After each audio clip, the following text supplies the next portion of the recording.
বিশাল ভারতবর্ষের আনাচে কানাচে ছড়িয়ে রয়েছে শত সহস্র বিচিত্র মন্দির। পাহাড়, পর্বত, গুহা, সমুদ্র উপকূল বা ঝর্ণা, প্রকৃতির বিভিন্ন কোণে দেখা মিলেছে হিন্দু মন্দিরের। কিন্তু তাই বলে সমুদ্রের জলের নিচে মন্দির, ভাবতেই কেমন গা শিউরে উঠছে, তাই না? অবিশ্বাস্য হলেও সত্যি যে ভারতের গুজরাটে আরব সাগরের নিচে রয়েছে এমনই একটি আশ্চর্যজনক মন্দির। এই মন্দিরের নাম নিষ্কলঙ্ক মহাদেব মন্দির। গুজরাটের ভাবনগর থেকে 23 কিলোমিটার পূর্বে কলিয়াক নামক স্থানে আরব সাগরের জলের নিচে এই মন্দিরের অবস্থান। জোয়ারের সময় এই মন্দিরটি সাগরের জলের নিচে লুকিয়ে থাকে। প্রতিদিন ভাটার সময় এই মন্দির সমুদ্র থেকে জেগে ওঠে। কথিত আছে, ভাদ্র মাসের পূর্ণিমা তিথিতে এই মন্দির স্থাপন করেছিলেন পঞ্চপাণ্ডব।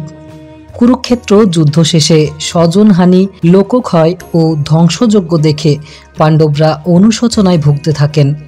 শ্রীকৃষ্ণের নিকট এই দহন যন্ত্রণা থেকে মুক্তির উপায় জানতে চাইলে শ্রীকৃষ্ণ তাদের বলেন, একটি কালো পতাকা নিয়ে সমগ্র ভারতবর্ষ পরিভ্রমণ করলে তাদের পাপ ক্ষয় হবে। কৃষ্ণের উপদেশে পঞ্চপাণ্ডব কালো পতাকা হাতে পরিভ্রমণে বেরিয়ে পড়লেন। এই ভবনগর সৈকতে এসে পতাকার রং সাদা হয়ে যায়।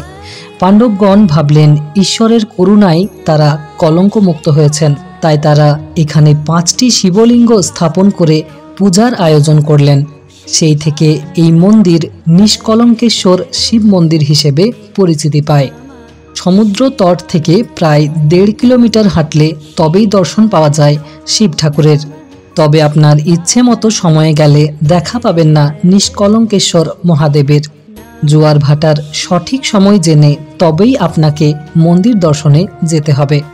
ভাটার সময় সমুদ্রের জল সরে যায় প্রায় 4 কিলোমিটার দূরে, আর ঠিক তখনই সমুদ্রের বুক থেকে জেগে ওঠে শিব ঠাকুরের আপন নিবাস।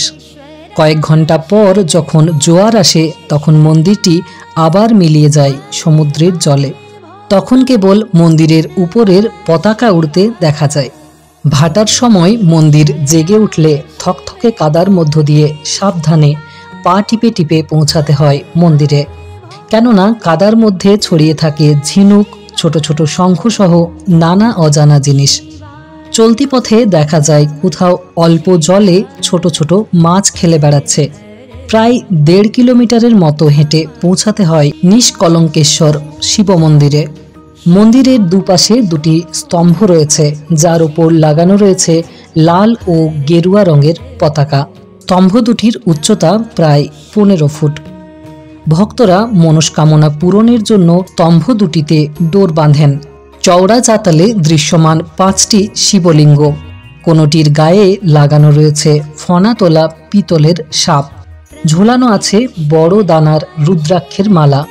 কারো গায়ে আবার চকচকে ত্রিশূলের গায়ে ঝুলছে ডমরু।